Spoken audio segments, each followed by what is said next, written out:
616 વર્ષ પછી અમદાવાદમાં પ્રથમવાર નગરદેવી નગરચર્યાએ નીકળ્યા છે।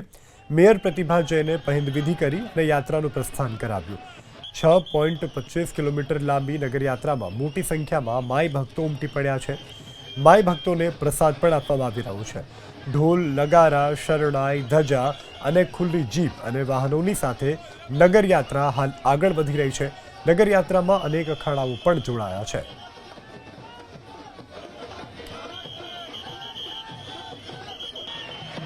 આજે અમદાવાદ શહેર માટે, અમદાવાદના નગરજનો માટે પવન પાવિત્રકારી દિવસ છે। આજે ભદ્રકાળી માતાજીની 614 વર્ષ પછી પ્રથમ વખત નગરયાત્રા નીકળી છે। એના માટે હું સૌએ નગરજનોને ખૂબ ખૂબ શુભકામનાઓ પાઠવું છું।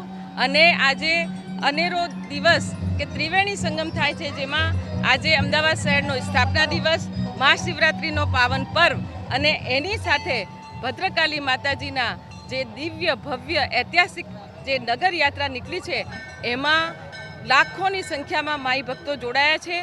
અને આ ભદ્રકાળી માતાજીના આશીર્વાદ આ અમદાવાદ શહેર પર અને સમસ્ત દેશ પર, વિશ્વ પર અને નગરજનો પર બનારે। માં ભદ્રકાળીના ચરણોમાં વંદન। આજે શિવરાત્રિનો પણ મહાપર્વ છે અને લગભગ 614 વર્ષ બાદ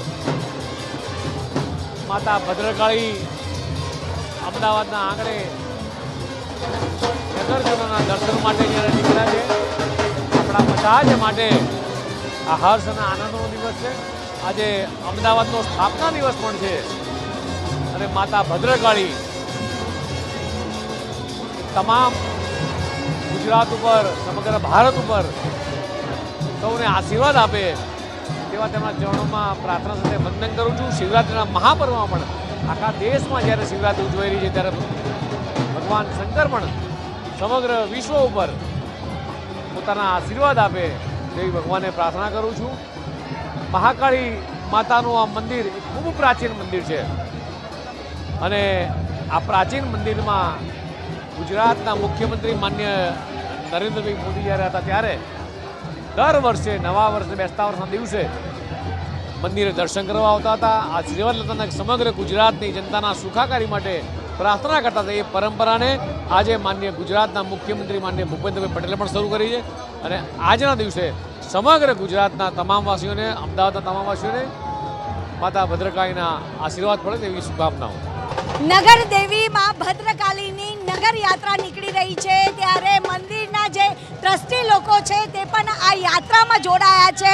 અમારી સાથે રાજાભાઈ છે, તેમની સાથે વાત કરીશું।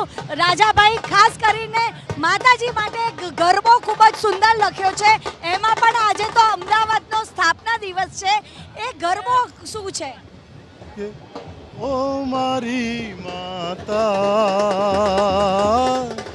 जननी जगदंबा तारो छे आधार महिमा अपरंपार। एक हाथ खड़ग ढाल बीजे हाथे, त्रीजे छे पुष्प कमल आशीष चौथे हाथे। भय दुख हरणी माता ओ मारी माता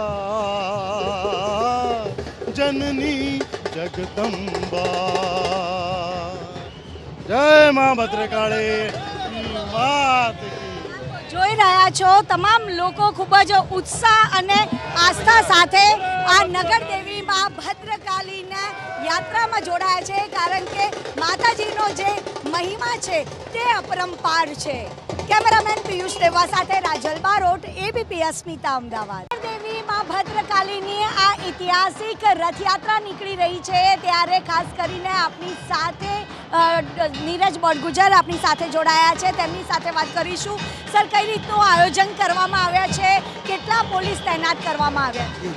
આજરોજ નગરદેવી ભદ્રકાળી માતાજીની સૌથી પહેલી નગરયાત્રા છે અને એમાં પોલીસ દ્વારા આખા 6 કિલોમીટર રૂટ વિસ્તાર ઉપર 800થી વધારે પોલીસ અધિકારી કર્મચારી તેમજ 400થી વધારે હોમગાર્ડ દ્વારા બંદોબસ્ત ગોઠવવામાં આવેલ છે। તમામ રૂટ ઉપર બેરિકેડિંગ, એની સાથે સાથે બોડી વોર્ન કેમેરા રાખવામાં આવેલ છે અને પોલીસ દ્વારા મૂવિંગ બંદોબસ્ત રાખવામાં આવેલ છે અને અત્યારે શાંતિપૂર્વક રથયાત્રા ચાલી રહી છે. સર, આજે અમદાવાદનો સ્થાપના દિવસ છે. નગરદેવી પણ રક્ષા કાજે બિરાજમાન છે. આપ પણ અહીંયા આગળ અમદાવાદના લોકોની રક્ષા કાજે અહીંયા આગળ સુરક્ષા ગોઠવવામાં આવી છે ત્યાં. જી, આજે આપણા પોલીસ દ્વારા યાત્રા માટે ખૂબ જ અગાઉ પૂર્વ તૈયારીઓ કરવામાં આવેલ છે, મિટિંગો કરવામાં આવેલ છે અને સંપૂર્ણ યાત્રા શાંતિપૂર્વક પસાર થાય એના માટે તમામ તકેદારી રાખવામાં આવેલ છે. આ નગર યાત્રામાં પોલીસનો જે ચુસ્ત બંદોબસ્ત છે તે રાખવામાં આવ્યો છે. 400થી પણ વધુ પોલીસ કર્મી છે તે અત્યારે ખડે પગે આ સુરક્ષામાં લાગી ગયા છે. કેમેરામેન પિયુષ લેવા સાથે રાજલ બારોટ, ABP અસ્મિતા.